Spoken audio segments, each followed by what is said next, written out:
Hola, buenas tardes. Estamos en vivo en una transmisión de la Muestra Internacional de Cine con Perspectiva de Género, MIC Género Tour 2020, y estamos aquí en 100 horas de activismo, la actividad que hemos estado realizando a las 6 de la tarde todos los días desde que inició la muestra el 10 de septiembre. Y bueno, ya es nuestra penúltima transmisión, mañana es la última.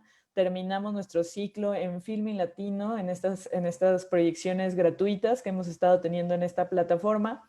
Y pues hoy empezamos nuestra última categoría, infancias y derechos humanos. Les agradecemos mucho a todas las personas que han estado siguiendo las actividades de la muestra. Y bueno, la muestra aún no acaba, terminamos hasta el 25 de octubre con otro tipo de actividades. También vamos a estar en Canal 14 SPR, pueden checar en nuestra página pues las fechas para que también puedan ver las películas por ahí. Solamente terminamos en Filming. Recuerden que también estamos en Movies con la retrospectiva de Albertina Carri. Esa termina el 15 de octubre, entonces todavía tienen oportunidad de revisar ese material. Bueno, para dar inicio a nuestra sesión de hoy, lo que nos convoca este documental, La Voz Propia, que pues justamente se encuentra en esta categoría de infancias y derechos humanos. Y el documental, déjenme les platico, es dirigido y producido por Valeria Sartori. Es una producción argentina del 2019. La sinopsis dice: un grupo de mujeres y hombres que sufrieron de abusos sexuales durante su niñez se sientan y levantan la voz y narran en primera persona sus historias personales de lucha. En tiempos de movimientos como el Me Too, sus voces son herramientas para la visibilidad del problema. Y para ello, para hablar de este documental argentino, nos acompaña Anaí Silva Tosca. Muchísimas gracias, Anaí, por estar acá con nosotras. Y bueno, te presento antes de darte la palabra para que también quienes nos siguen sepan quién eres. Y bueno, ella tiene un máster en la Universidad Abancada en Ciencias Jurídicas por la Universidad Pompeu Fabra y es licenciada en Derecho en la UJAT, abogada postulante en materia constitucional y penal, profesora a nivel maestría y licenciatura en el campo de Derecho. Es investigadora en Derechos Humanos y Grupos Vulnerables y se ha desempeñado como abogada en Derecho Internacional de los Derechos Humanos, ocupando los puestos de Secretaria Ejecutiva Provisional, directora del Centro de Estudios, entre otros, en la CDH Tabasco. Pues muchísimas gracias, Anaí, por acompañarnos, por haber participado en esta convocatoria de 100 horas de activismo y bueno, te cedo la palabra para que nos cuentes más de este documental desde tu campo de expertise y obviamente tu experiencia profesional. Ya saben, acá pueden dejar los comentarios y Anaí en un momento los va a estar resolviendo. De acuerdo. Muchísimas gracias por la presentación y también muchísimas gracias por permitirme colaborar de cierta forma en este gran proyecto que organiza MIT Género en la edición 2020 de 100 horas de activismo. Muchísimas gracias y a la vez felicidades por este arduo trabajo que realiza todo el equipo de MIT Género. Bueno, como bien decías, vamos a estar comentando sobre el documental La Voz Propia, que es dirigido por Valeria Sartori, que es una directora con un amplio currículum en la materia y también en docencia, en lo que corresponde al cine. Este documental se centra particularmente en mostrar 6 testimonios de personas que en su infancia fueron víctimas de violencia sexual y abuso sexual igual. Entonces, en relación a esto, en primer término, estaremos hablando sobre la trama del documental para posteriormente abordar ciertas reflexiones que a la luz de este documental se pueden ir gesticulando y hablando al respecto y que a la vez considero son de suma importancia y a la vez actual en relación al abuso sexual en la infancia.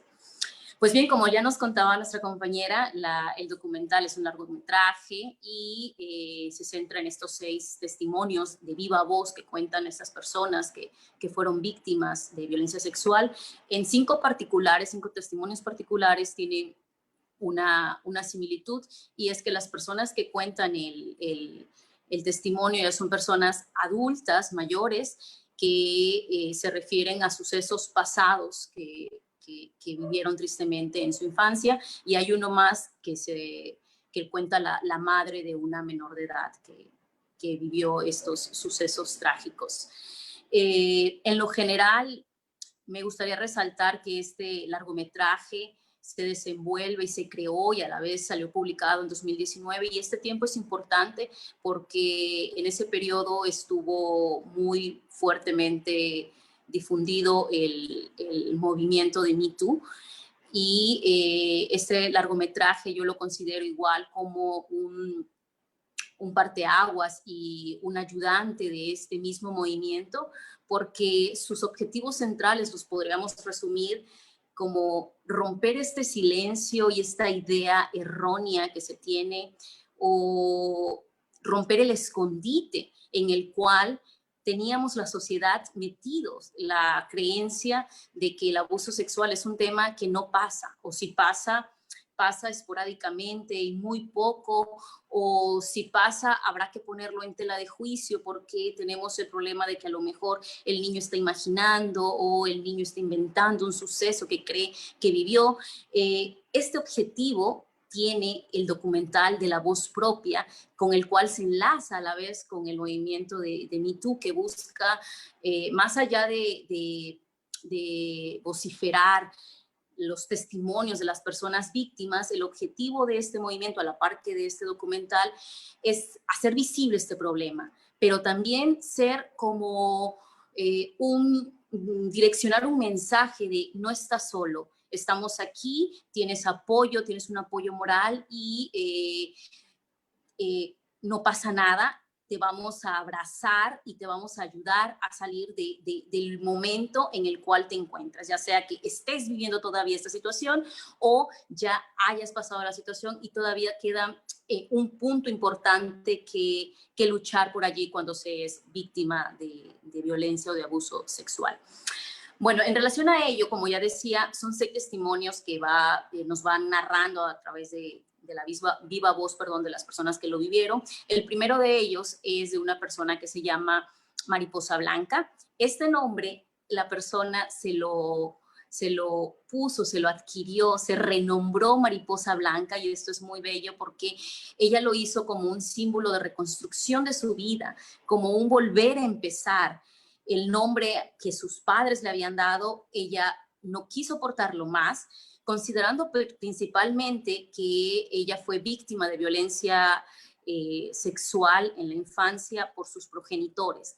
Sus padres abusaron prolongadamente y en reiteradas ocasiones de ella. Entonces, cuando ella pudo salir de este suceso, ella decidió cambiarse del nombre y se nombró Mariposa Blanca para empezar de cero su vida.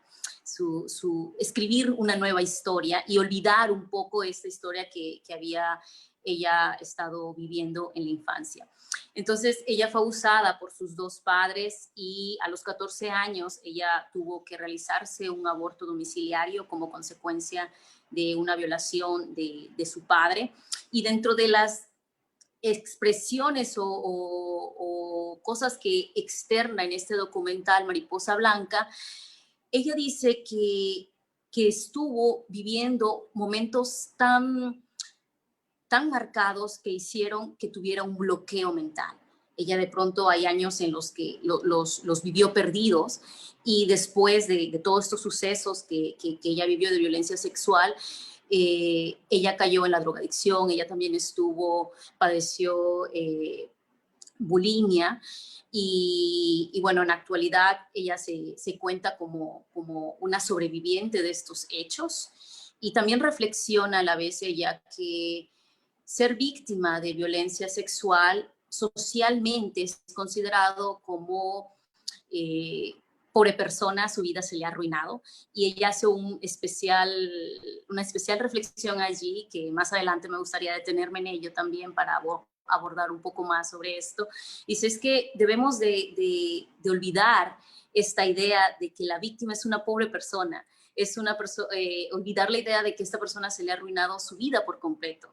Debemos considerar que sí, vivió un suceso importante y significativo y que tal vez marque su vida, pero no determina que su vida va a ser un caos o que su vida está totalmente condenada a una vida negativa, a sucesos negativos, y que, como ella lo dice, es arruinada, ¿no? Bueno, un segundo testimonio que en este documental también podemos ver es el expuesto por Julieta Añasco. Julieta Añasco es una persona, es una mujer ya adulta, que ella fue abusada sexualmente por un cura. Cuando ella expresa y puede contar lo sucedido, ya habían pasado más de 20 años.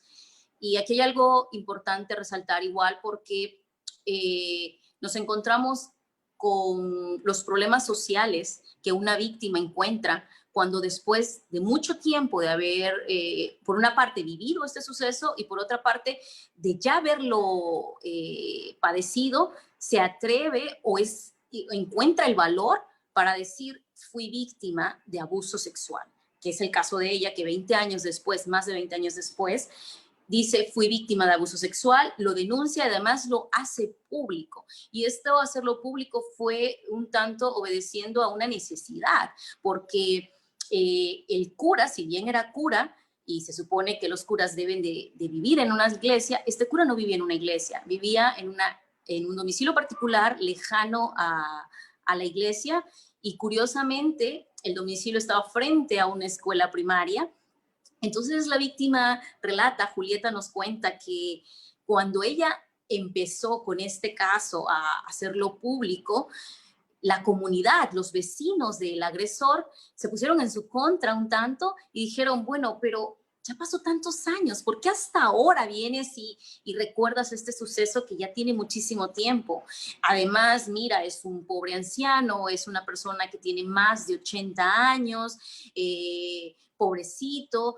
La comunidad lo veía como el anciano de la colonia, nos dice ella, y a ella pues como una persona que de pronto estaba abusando de la vulnerabilidad de un anciano, porque ahora, 20 años después, recordó haber sido víctima de esta violencia. Esto es realmente triste y grave y real, ¿no? Esta es nuestra realidad cercana de cómo la sociedad a veces a la víctima, además de poner en tela de juicio lo que dice, también juzga el por qué callaste.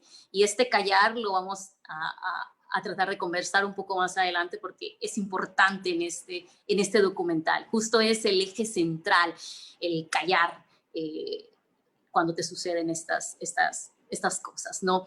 Un tercer testimonio expuesto en este documental que podemos encontrar es el de Sebastián.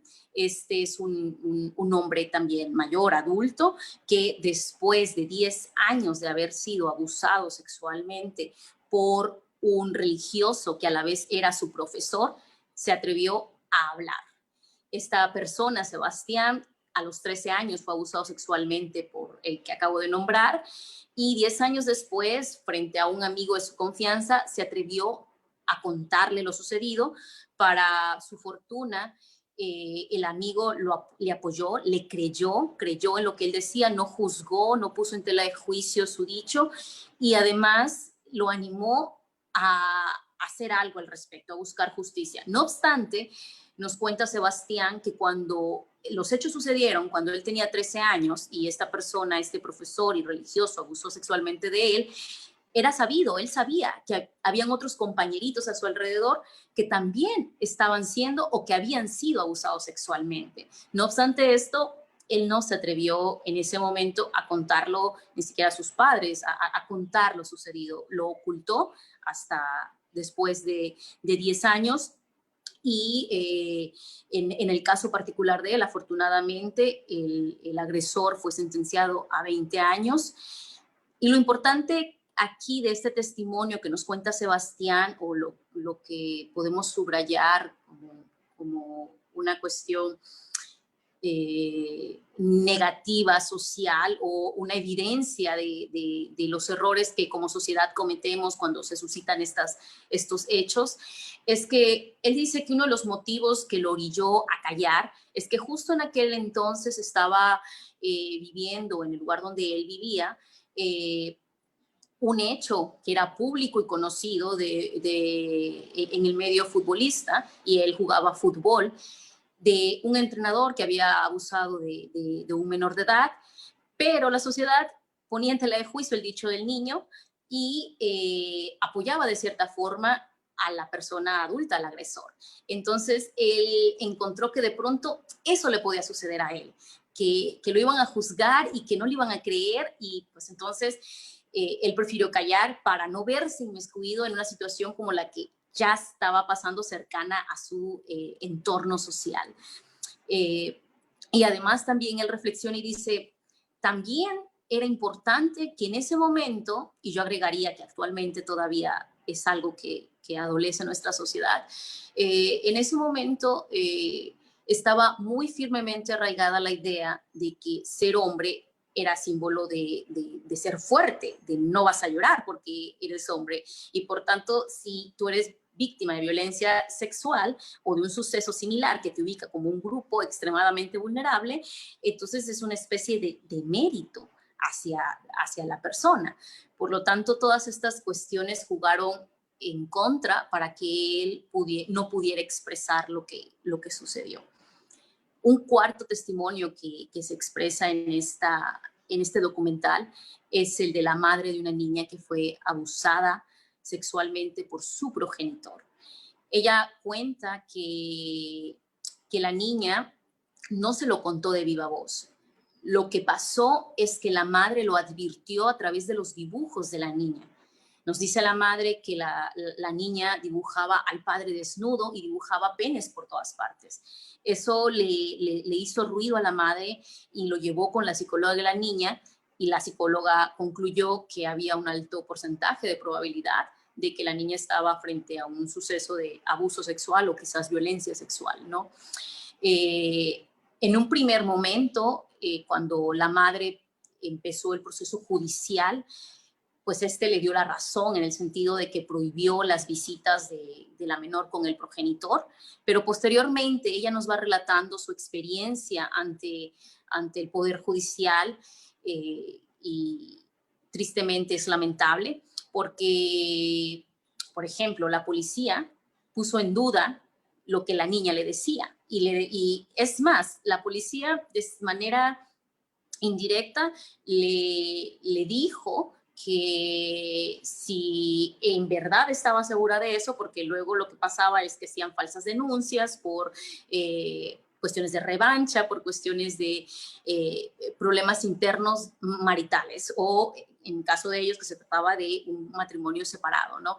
Entonces, esta experiencia para ella fue bastante agotadora porque estaba ante el hecho de que su hija estaba siendo víctima y tenía estas secuelas, y la policía, que se supone que es la parte a la cual tú le vas a confiar y va a impartir de primera instancia, de primer momento, la justicia, pues pone en duda lo que tú le estás contando, y además considera que tú estás tratando de crear un show para beneficiarte de manera personal por cuestiones que se desprenden totalmente distintas a la realidad de la violencia sexual, ¿no?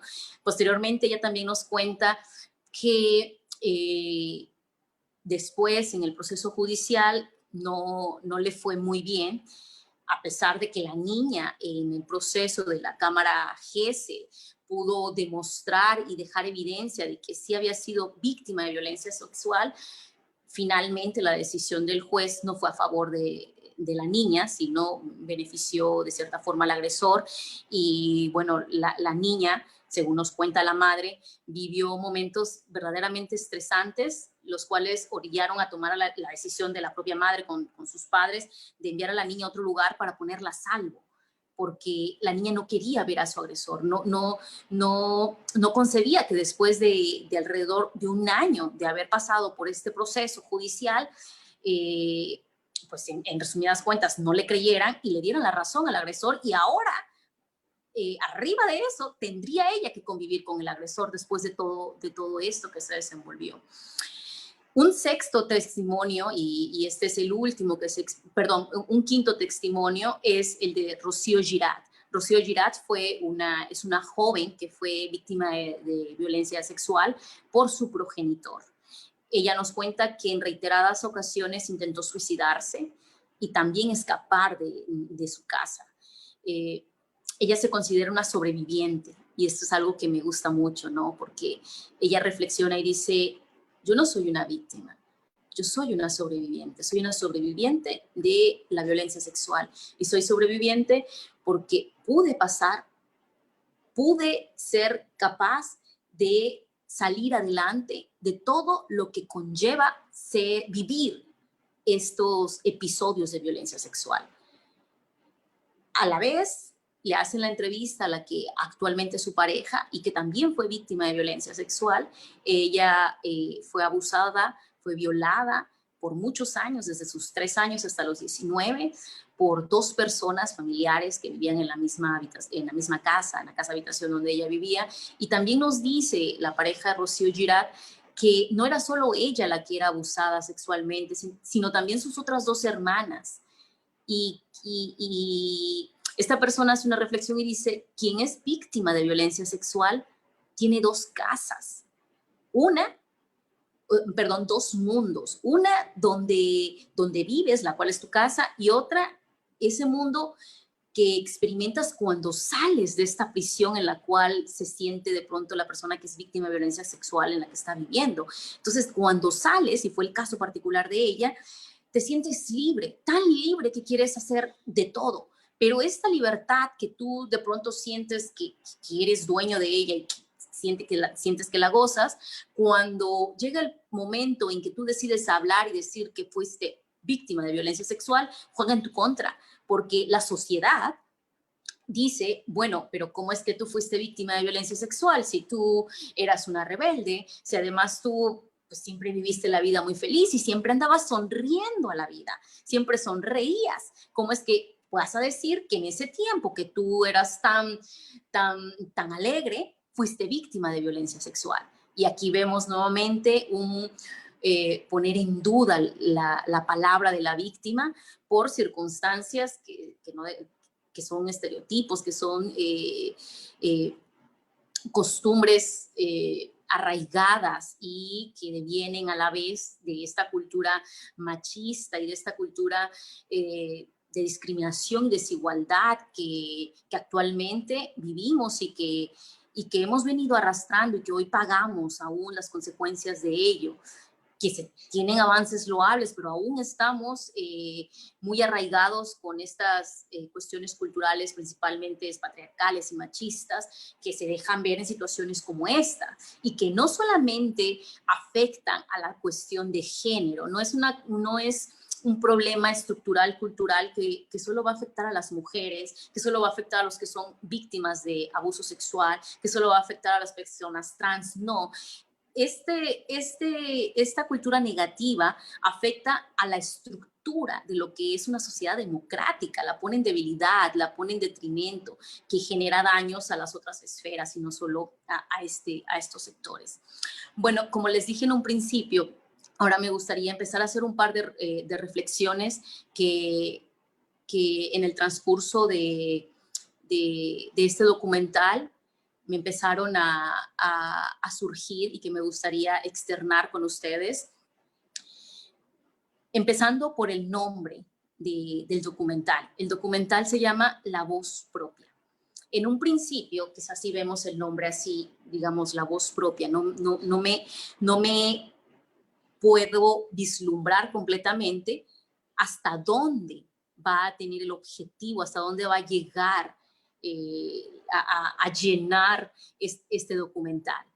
Y quizás leyendo la sinopsis podemos decir, ok, empiezo a darme una idea, pero cuando empiezas a ver el documental y justamente al final el documental tiene una canción que termina de reafirmar esta conexión del nombre de la película con todo lo que te está presentando en ella y con algo muy importante que yo rescato de este documental.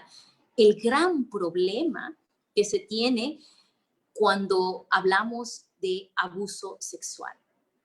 La Voz Propia es un documental que analiza por qué las víctimas o las personas que han vivido violencia y abuso sexual callan. ¿Qué pasa? ¿Qué es lo que hace que una persona que vive estos sucesos que son tan espantosos, tan horribles y que dejan marcas y secuelas que te acompañan en tu día a día cuando las has vivido, ¿qué es lo que hace que a pesar de que esto sea tan terrible, la víctima no hable? Pareciera que no tiene voz. Entonces el nombre te dice, tienes voz, es tu voz y puedes hablar y puedes expresar lo que te ha vivido, lo que te ha pasado. Pero también te responde esta pregunta que he dicho antes, que ahora vamos a analizar un poquillo de eso. Y como yo decía, hay una canción que en el documental al final nos presenta la directora Valeria Sartori, y dentro de las frases que dice, ya nadie podrá silenciar tu voz. Esta canción es fácil de concluir que presume ser de personas víctimas de violencia sexual, que al decir ya nadie podrá silenciar tu voz, lo que intentan decir es, si tú eres víctima de violencia sexual, no tengas miedo, habla, tú tienes voz propia, tú puedes externar lo que te ha pasado, lo puedes externar y lo debes de externar como una especie también a la vez de terapia moral, pero a la vez para hacer visible este problema. Ahora, retornando un poco a lo que comentaba de la pregunta ¿por qué? ¿Por qué los que han sido víctimas de violencia sexual no hablan? ¿Qué es lo que pasa que los hace callar? En el transcurso de estos testimonios podemos ir encontrando respuestas a esta pregunta, Y un punto importante a analizar cuando queremos responder esta pregunta es el papel que representan los niños y las niñas en la sociedad. Sabemos que los niños y las niñas son un grupo extremadamente vulnerable. Entonces, en estas situaciones de violencia sexual, tenemos a los niños como un grupo vulnerable y frente a ellos tenemos a la persona adulta o a la persona con un raciocinio capaz de entender qué es lo que está haciendo, que abusa de su posición, que es un tanto una posición de empoderamiento, una posición de superioridad ante este grupo vulnerable que muchas veces desconoce lo que está pasando, abusa de esta confianza cuando se trata también de que son sus progenitores o cuando se trata de que son los tutores, abusa de esta figura de confianza que el menor vulnerable deposita en él, porque el grupo vulnerable de los niños, más que decir que no tiene derechos o que le faltan facultades, es entender que está en una posición que lo coloca en un estatus de vulnerabilidad y no entender que esto le resta derechos y que esto, haciendo un paréntesis, un pequeño espacio, esto ya ha sido analizado en términos de derecho cuando se analiza y se dice, el niño tiene derechos, ¿por qué se le puede restar ciertos derechos? Y se encuentran particularmente el tema de derechos y personalidad, y la personalidad envuelve más que nada la capacidad de una persona para adquirir ciertos derechos, y entonces allí el derecho, especialmente me refiero a un criterio que la Corte Interamericana en el 2002 emitió a través de una opinión consultiva, el derecho ha dicho que todo niño, toda persona tiene derecho con el solo hecho de ser humano. El detalle del adquirir ciertos derechos pues depende de esta personalidad que, como he dicho, es la capacidad.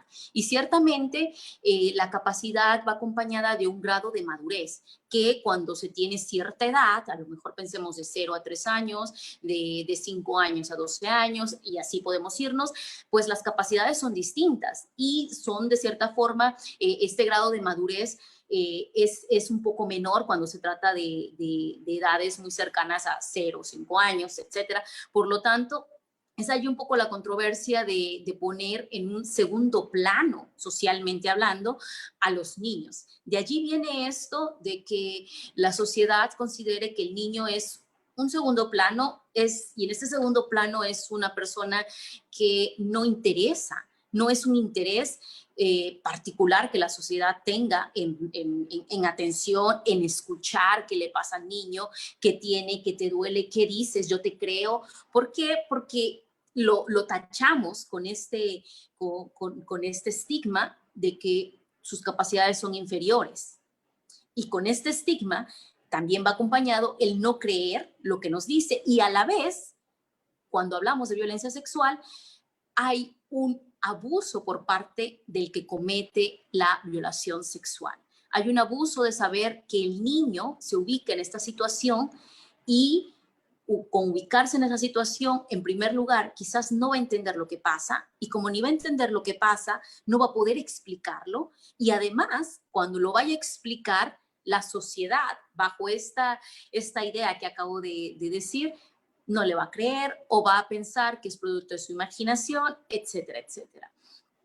Y en este sentido, el testimonio, por ejemplo, de Mariposa Blanca, que ella nos contaba que había sido víctima de violencia sexual por sus dos progenitores, ella analiza y dice, yo no lo expresé porque, pues, ¿quién iba a tomar la importancia de lo que decía un niño? El niño en ese momento pasaba como una cuestión, como un objeto, ¿no? ¿Qué más da lo que le pasa a un niño? Además, en este caso de Mariposa Blanca, se ve claramente el abuso de sus progenitores como personas empoderadas frente a una niña vulnerable, máxime que su padre, ella dice, era intendente del lugar donde vivían en ese momento que era en Chile y además se suscitó en un momento en que Chile estaba pasando por la dictadura, etcétera, etcétera. Entonces, estas dos cuestiones para Blanca fueron cruciales para decidir no hablar, porque ella dijo, soy niña, no me van a creer, y además mi padre es político, es intendente, no van a tomar en cuenta lo que yo esté diciendo. Y él siempre va a tener la razón. En este contexto, ella nos dice igual, yo vivía como en un campo de concentración. Constantemente yo sentía un miedo extremo, tan extremo que la llevó a este bloqueo mental por mucho tiempo después de haber pasado esto. Ella nos dice, borré muchas cosas vividas en mi infancia, las borré, las bloqueé totalmente, no concebía, no entendía, ¿no? Por otra parte, analizando igual este cuestionamiento de por qué los niños callan, qué es lo que pasa a los niños y las niñas, qué es lo que pasa. La psicóloga Beatriz Muller, que es una persona que interviene en el documental y que nos aporta información importante para ir entendiendo el concepto de abuso sexual y para ir entendiendo también todo este contexto en el cual se desarrolla la violencia y el abuso sexual, nos dice que el abusador pues no va disfrazado de yo soy abusador, y normalmente no tiene características precisas que uno pueda identificar como ciudadano normal. Esa persona es un abusador sexual. Y sumado a ello, se encuentra muchas veces que el abusador pues es este padre súper tierno, es este padre perfecto, es este cura noble, es este profesor atento, es esta persona ideal con valores socialmente aceptables, ¿no? Entonces, cuando un niño o una niña expresa que ha sido abusado sexualmente por una persona con estas características, pues la sociedad, además de poner en duda el dicho del niño, dice, es imposible, si esa persona es totalmente moral, es correcta, es imposible creer que esa persona sea capaz de cometer los hechos que está diciendo el niño. Pero para el niño, nos dice Muller en el documental, para el niño, esta persona que es un ángel para la sociedad, para el niño, para la niña es un monstruo que él representa en sus dibujos, porque como hemos ya dicho en repetidas ocasiones, como todos estos factores que están en la sociedad y que influyen para que el niño no hable, hacen que calle. Entonces, la única salida que muchas veces encuentra el niño para expresar y para decir, porque al final, como bien dije en un inicio, es un hecho que que guardarlo internamente pesa mucho y en algún momento lo tiene que externar la víctima, la vía que encuentra un menor de edad para expresarlo es a través de sus dibujos o es a través de ciertos comportamientos, de ciertas actitudes que va tomando. Y esto también, por ejemplo, en 1962, los expertos que analizaban el tema con una mentalidad bastante triste y lamentable, decía, bueno, pero es que los que son acusados de cometer estos actos son personas inofensivas versus los que dicen ser víctimas, pues son niños agresivos, seductores, que siempre tienen problemas tanto en la escuela, que siempre generan un problema social. Entonces, el problema no es el agresor, el problema es el niño, ¿no? Y volvemos aquí a reparar en este entorno social y cultural que nos fue condenando y nos fue haciendo y reafirmando este escondite que llamo yo, el escondite perfecto para el hecho del abuso sexual. La sociedad, a través de todos estos estigmas y a través de toda esta cuestión cultural de no creerle al niño, de dudar en lo que dice, de creer que es imposible que un abusador señalado como tal haga eso porque tiene una figura intachable socialmente, es una cueva protectora que fuimos construyendo en el cual metimos estos hechos de abuso sexual y a la víctima la dejamos afuera. A la víctima la dejamos afuera con todos sus problemas, con todo lo que ello conlleva y reforzando este miedo a hablar. Aunado a ello también la OMS en 2018 sostuvo que ciertos factores que influyen en este temor de una víctima en general, no refiriéndose exactamente a la violencia sexual en la infancia, sino de una víctima que sufre violencia sexual o abuso sexual, pues es la vergüenza de expresarlo, el temor a que se tomen represalias en su contra, el riesgo a ser culpada, el temor a ser tratados de manera con rechazo, a ser marginados socialmente y también el temor a que se les diga que están mintiendo y que no creen. Además, ya yo diría que esto más que nada en las cuestiones de ya los adultos, además en la desconfianza que se tiene en el sistema de justicia. Y si nos detenemos un minuto a analizar estos factores que la OMS en 2018 nos aportó y nos dijo que influyen para que una persona víctima de violencia no cuente lo que pasó y calle, son los factores que hemos estado subrayando a través de este documental, La Voz Propia, y que pertinentemente este documental nos expone a través de los testimonios de las víctimas. Las víctimas nos dejan ver en sus expresiones, en sus vivencias, que muchas veces ellos pasaron y reflexionaron y pararon en esos factores para no expresar lo que vivieron. Estos factores influyeron a que estas 6 víctimas que padecieron la violencia sexual no expresaran lo vivido en su momento y se prolongara en un tiempo y después de 10, 20 años dijeran, ok, no puedo más, tengo que contarlo, tengo la necesidad de la impartición de justicia, de que se me haga justicia, de que el agresor sea sentenciado, de que el agresor responda una penalidad sobre de él por todo el daño que generó. Y si nos detenemos, por ejemplo, a reflexionar en torno a la vergüenza que esto dice, pues, por ejemplo, Mariposa Blanca en su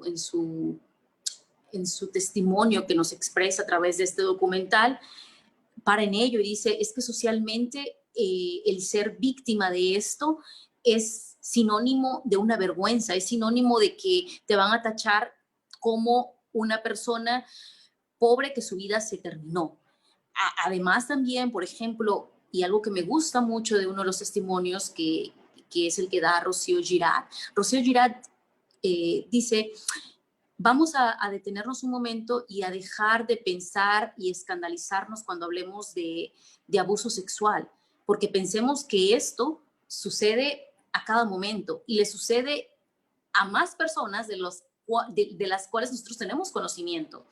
Y además, aunado a ello, vamos a dejar de llamarnos víctimas, como lo decía hace un momento, y vamos a llamarnos sobrevivientes, porque el hecho de haber sido, además de vivir estos actos de violencia sexual, el siguiente paso es afrontar tu día a día, lo que viene, estos escapes que una víctima puede encontrar, como son el alcoholismo, la drogadicción y el suicidio.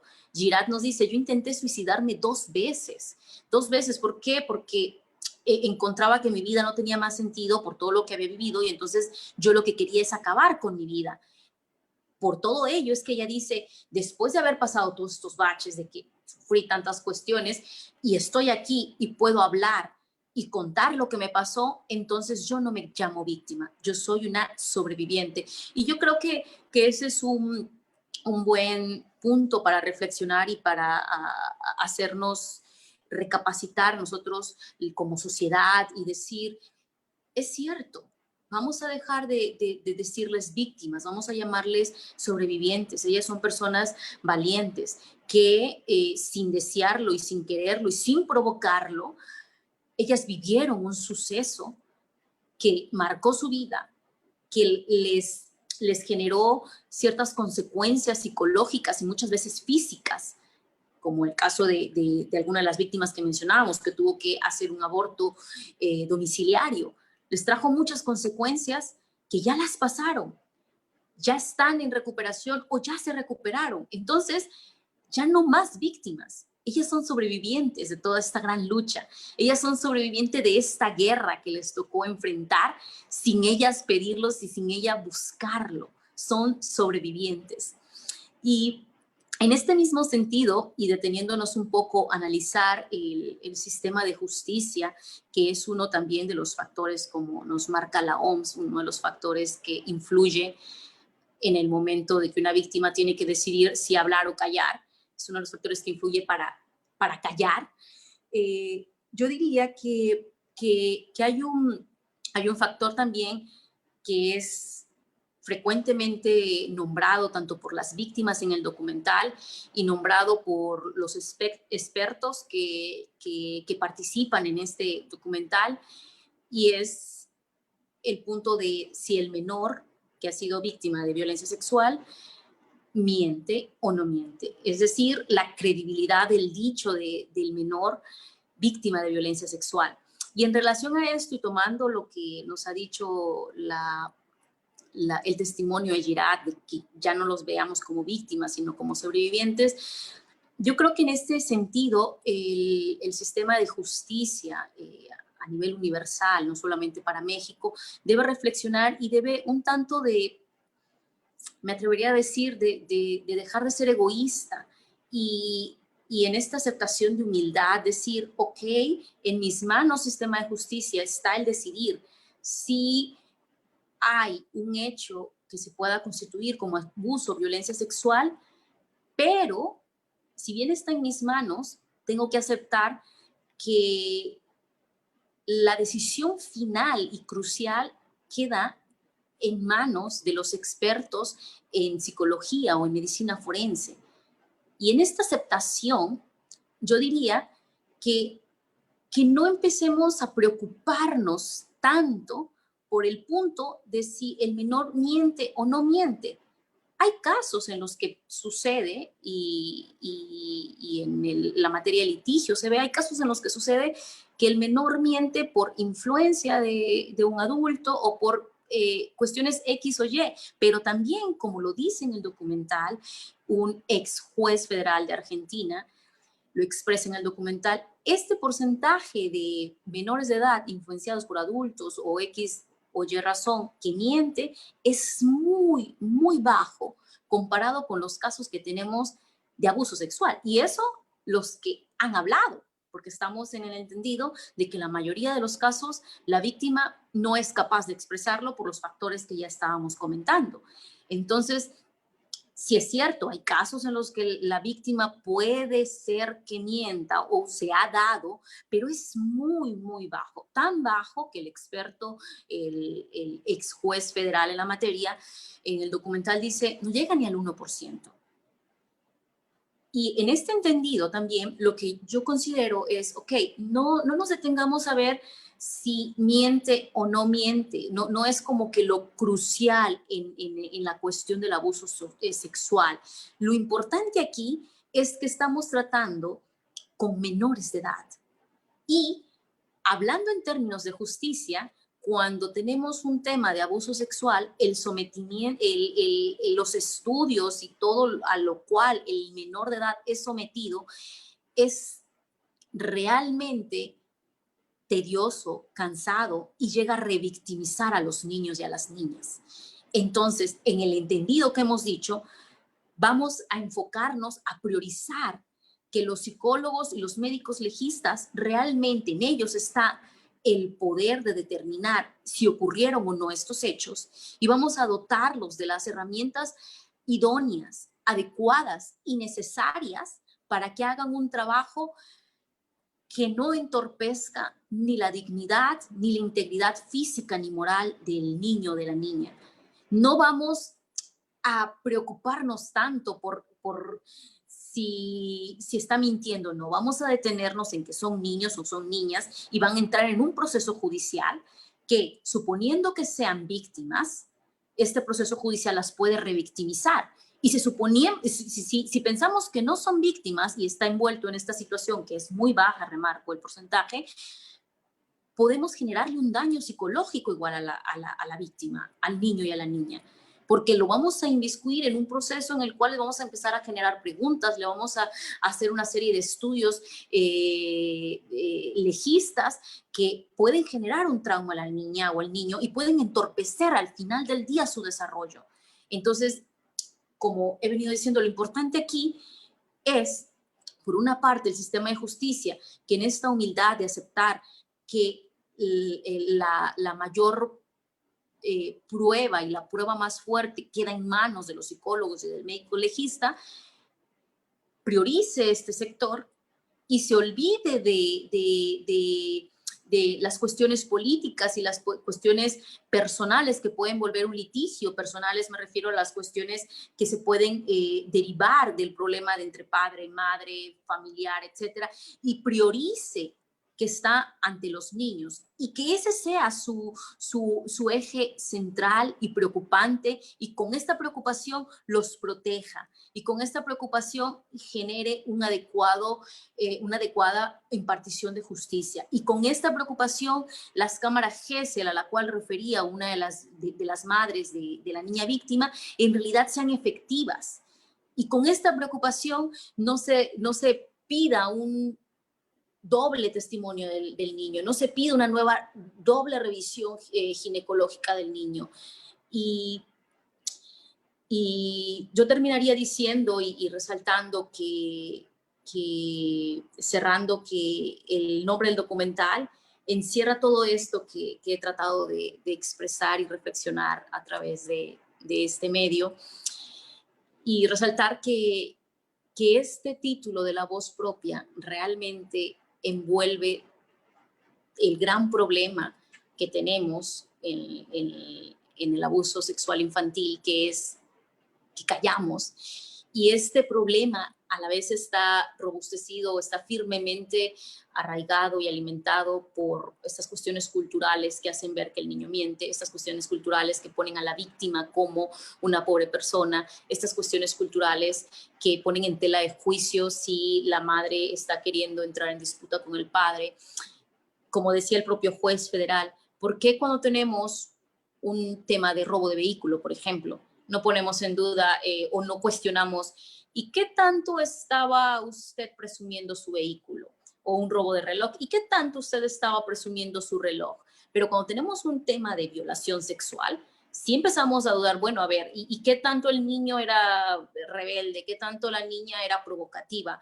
¿Qué tanto se le sentaba en las piernas al padre, al abuelo, etcétera? Todas estas cuestiones que cuando estamos ante otros delitos, ante otros hechos, no se consideran. ¿Por qué considerarlos en un tema que realmente repercute directamente y de manera muy negativa en la vida de una persona?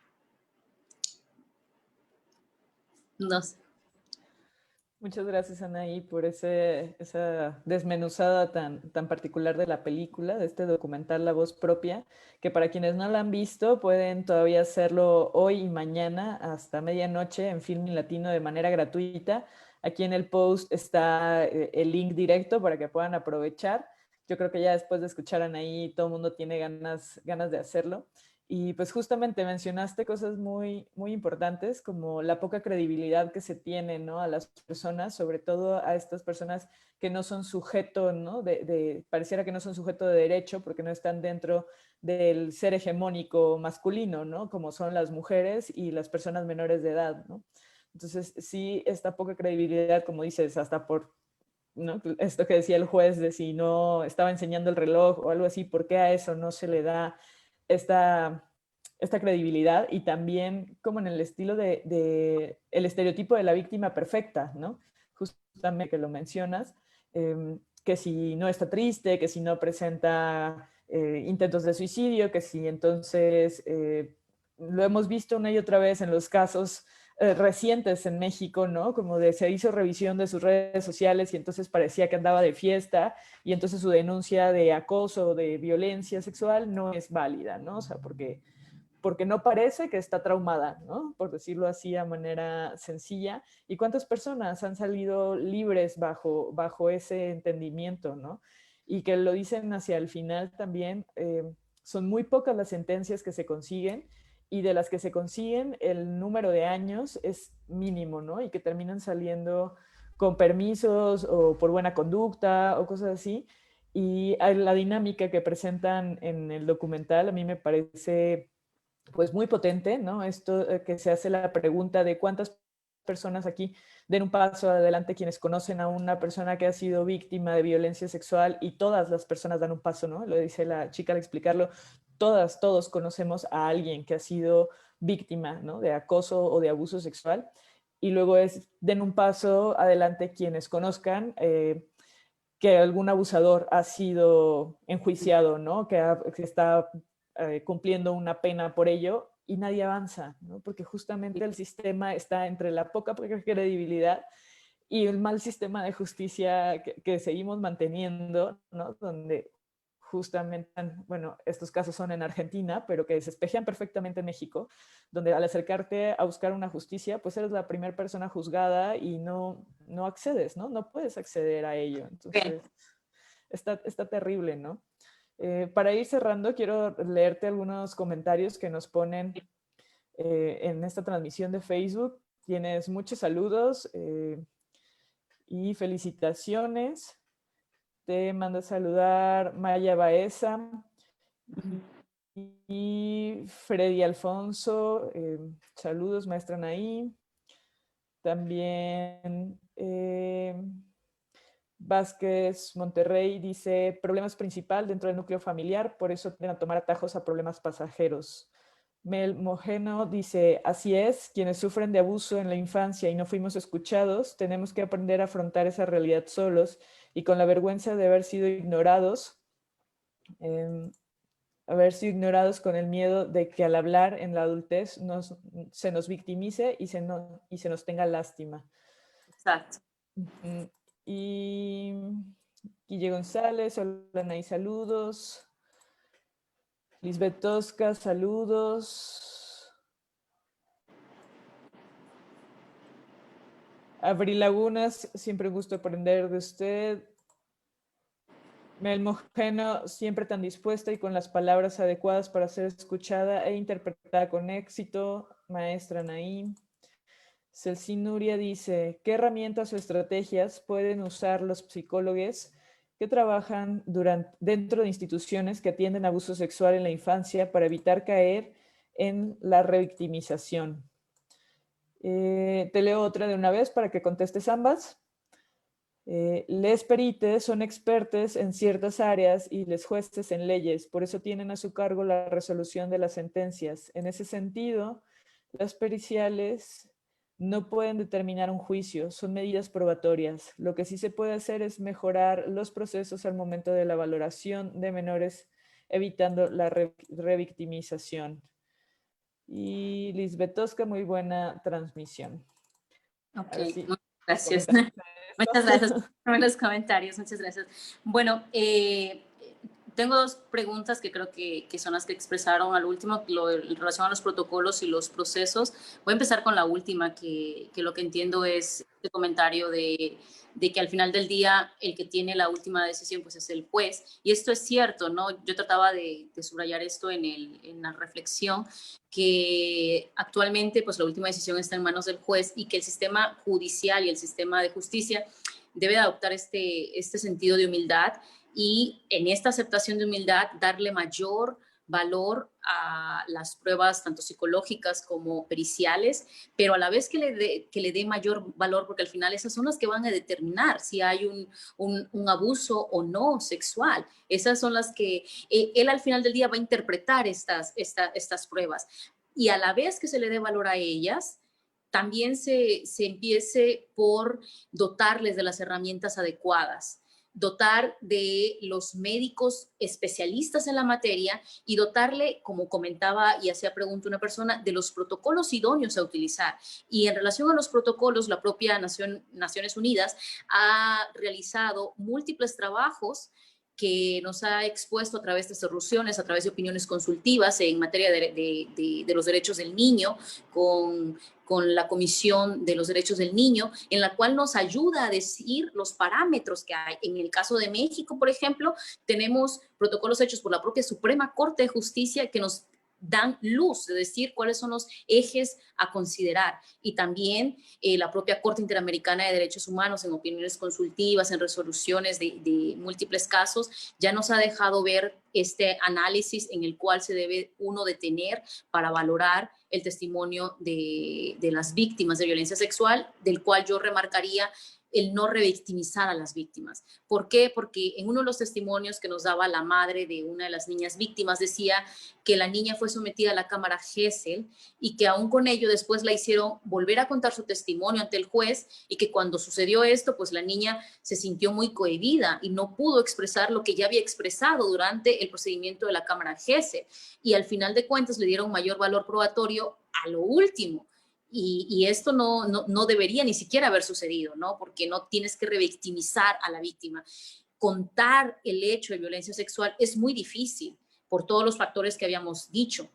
Y cuando se tratan de menores, el hecho de que esté presente un juez, una persona adulta que representa autoridad para ellos, puede influir de manera negativa para que el niño se retracte de lo que dice o para que la víctima simplemente calle por todo lo que ya hemos analizado de estos factores culturales que nos orillan a los que hemos sido víctimas de violencia sexual a no callar y a negar y a decir, ok, me retracto, no pasó, porque tenemos el temor de afrontar la realidad social, que es esta vergüenza, esta discriminación o estas represalias que puede haber. Por ejemplo, si nos tenemos a pensar en los niños, tenemos que estar conscientes que el niño puede pensar que a causa de él se va a destruir su familia, que a causa de lo que él diga, su padre va a estar en prisión, o su madre va a estar en prisión, o su abuelo va a estar en prisión. Entonces, todos esos factores se tienen que analizar y tiene que haber un cambio estructural exactamente en el sistema de justicia, aunado con todo el material ya existente y el necesario a crear para poder hacer un trabajo realmente adecuado para proteger siempre a las víctimas. Sí.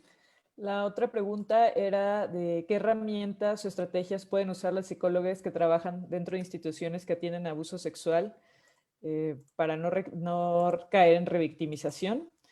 Y tenemos una nueva pregunta, te la digo de una vez.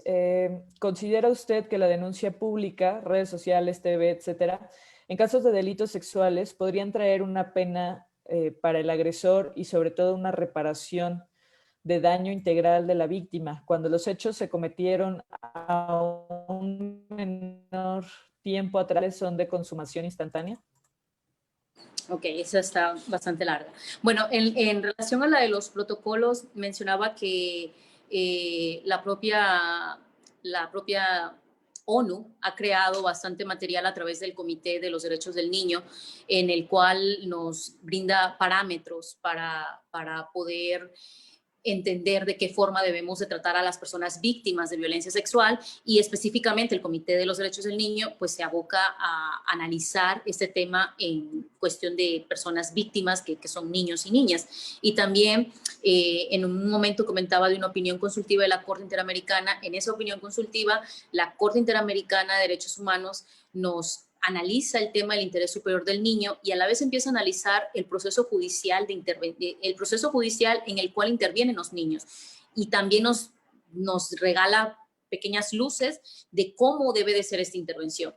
En suma, pues hay muchas instituciones que ya han creado protocolos, que ya han creado parámetros para ello, que nos pueden ir ayudando, que quizás lo que necesitaríamos en el Estado mexicano particular de nosotros es centrar todo ello, pero también la Suprema Corte de Justicia de la Nación ya ha empezado a hacer ese trabajo. Ya tenemos protocolos en la Suprema Justicia de la Nación para poder tratar a víctimas. Ahora, la pregunta que me decías de la denuncia pública y el tema de la reparación integral, esto me parece muy importante, al igual que los demás, porque el tema de reparación es una vía que toda víctima, y no solamente refiriéndonos a personas víctimas de violencia sexual, pues necesita sentir.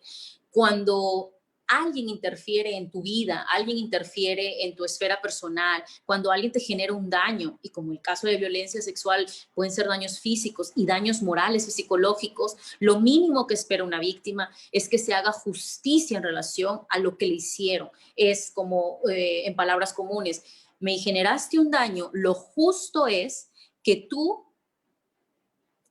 te condenen por haberme generado este daño.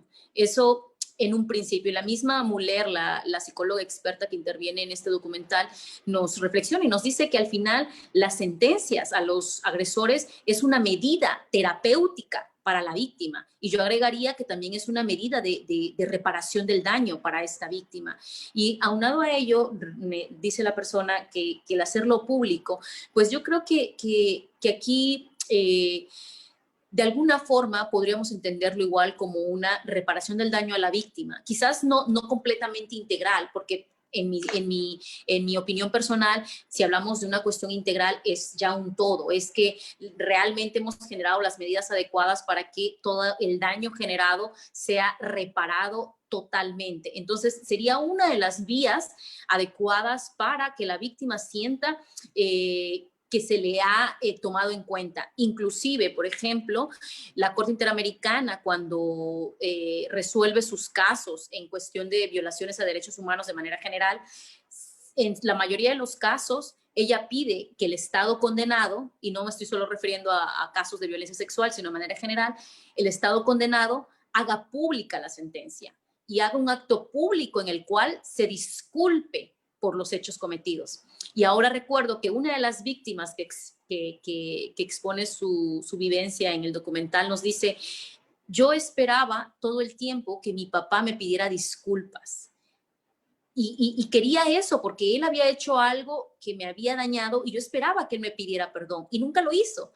Máxime, él todo el tiempo negó los hechos y aún teniéndome a mí enfrente, él se atrevía a negar los hechos. Entonces, cerrando esta pregunta, creo que el hacer público un suceso que has vivido sí es parte de la terapia, la reparación de una víctima. De hecho, el movimiento Me Too es lo que busca, ¿no? Además de poner en evidencia que esto sucede y sucede a menudo y no es un extraterrestre o una persona pobrecita la que le pasa, pues también busca hacer justicia de esta forma. Si hay deficiencias en el sistema judicial, pues entonces nosotros vamos a ayudar un poco, ¿no? A empezar a hacer estos señalamientos de decir quién ha cometido esta barbaridad tan grande, imperdonable. Una de las víctimas le preguntan en el documental, le preguntan, ¿tú perdonarías a tu agresor? Y se queda callada y después responde, no me cabe el perdón, no me cabe. Muy fuerte. Así es, Anaí. De hecho dice, soy persona religiosa, ¿no? Y no podría perdonarle, siendo, es el caso de un padre quien abusa de ella. Exacto. Entonces, pues sí, historia que vemos continuamente, ¿no? Te digo una última pregunta para cerrar. Paola Vargas dice, personas externas a la familia, pero sabemos del caso, ¿podemos denunciar? ¿Cómo nos podemos proteger? Soy profesional de la educación y hemos visto casos en las escuelas. ¿Se acabó la pregunta? Sí. Ok. Bueno, la primera respuesta que se me viene a mí a la mente es hacer de conocimiento estos hechos a los padres mismos. Bueno, puede ser que el padre es el agresor. Ok. Hacer de conocimiento estos hechos a la Comisión de Derechos Humanos en el Estado. Si estamos refiriéndonos al Estado de Tabasco o a la Ciudad de México, hacer reconocimientos a esta institución. ¿Por qué? Porque esta institución, al final del día, es una coadyuvante para, si se trata de un profesor, por ejemplo, pueda ella intervenir en estas situaciones. Y si estamos hablando de que la víctima es eh, víctima de este suceso por un agresor de una familia, pues entonces aquí tendríamos que darle vista a las autoridades, a la fiscalía en este caso, ¿no?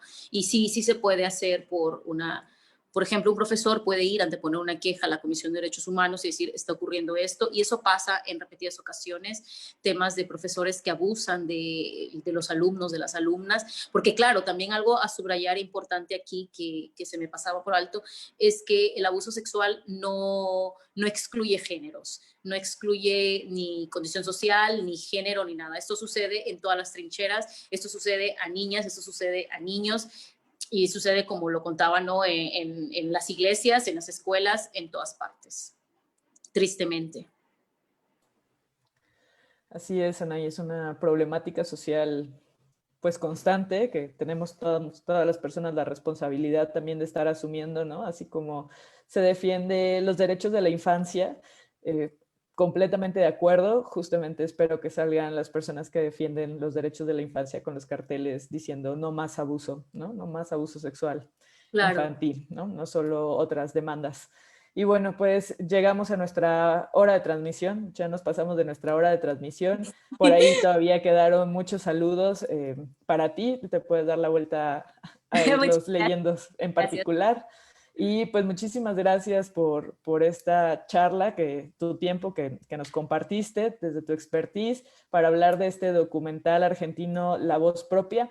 Les recuerdo que lo pueden ver de manera gratuita en Filmin Latino. Por acá está el link directo para que lo chequen. Es muy fácil, si aún no tienen su cuenta en Filmin Latino, pueden abrirla solamente con un correo. Y pues estamos, básicamente mañana terminamos nuestras transmisiones de 100 horas de activismo y nuestra participación justamente en esta plataforma. Así que les invito a que chequen todo el material que está por ahí. Mañana tenemos a las 6 la última charla de 100 horas con la película En el nombre de Tania. Chéquenlo para que se puedan dar la vuelta y también participar aquí en esta conversación. Y a las 7 vamos a tener un panel justamente sobre infancias y derechos humanos. Ojalá también nos acompañes por ahí en la transmisión para que puedas pues aportar también desde tu conocimiento. Y les recuerdo, tenemos la retrospectiva de la directora argentina Albertina Carri en movies.com. También pueden checar 6 largometrajes y 5 cortometrajes. También vamos a estar en el canal SPR con algunas películas en televisión abierta y continuamos nuestro tour, terminamos el 25 de octubre, así que chequen toda nuestra programación en nuestra página web www.micgenero.com y nuestras redes sociales Facebook, Twitter e Instagram @micgenero. Muchísimas gracias nuevamente a todas las personas que nos acompañaron hasta el final de la transmisión y Anaí, nos vemos pronto. Muchas gracias, hasta luego. Gracias.